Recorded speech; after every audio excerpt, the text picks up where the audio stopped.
Бұл серіктестер арасындағы кикілжің курсы, ал мен психотерапевт, дәрігер Фазбимін.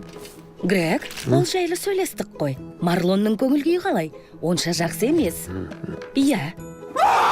Франсин, Кларк тышқан болса да, ең алдымен ол серіктесің.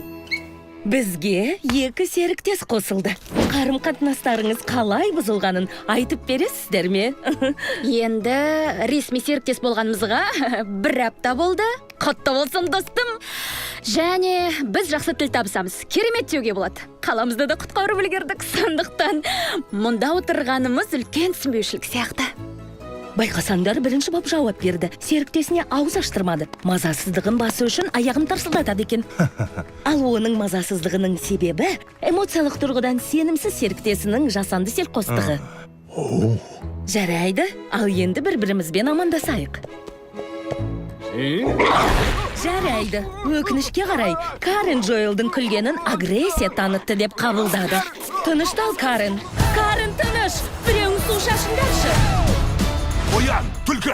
Бұл тапсырма тағдырларыңды шешеді. Қолдарыңнан келмесе екеуіңді бөліп тастаймын. Атам заманнан бері бірде-бір жылан аңдар шаһарына келмеген. Хопс пен Уайлд? Уайлд пен Хопс. Үздік топ. Кешір, Пол. Аңдар шаһарына оралыңыз.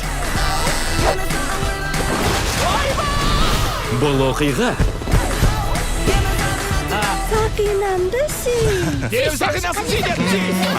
мәңгі есте қалады. Анау жылан ғой! Тоқта дедім саған! Кешірім сұрайын! Құлағын тартпа, құлағын тиіспе, қоянның құлағына тиіспе! Отбасыма көмектесуім керек! Секрет!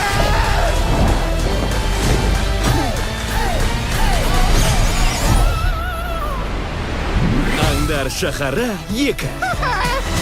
Білесің бе, бұл ойың жаман емес сияқты. Мә саған, мені мақтағандай болдың ғой. Ал құлағыңды буып қойғаның жараспайды екен. Жарайды. Тек қана кинотеатрларда қарашада.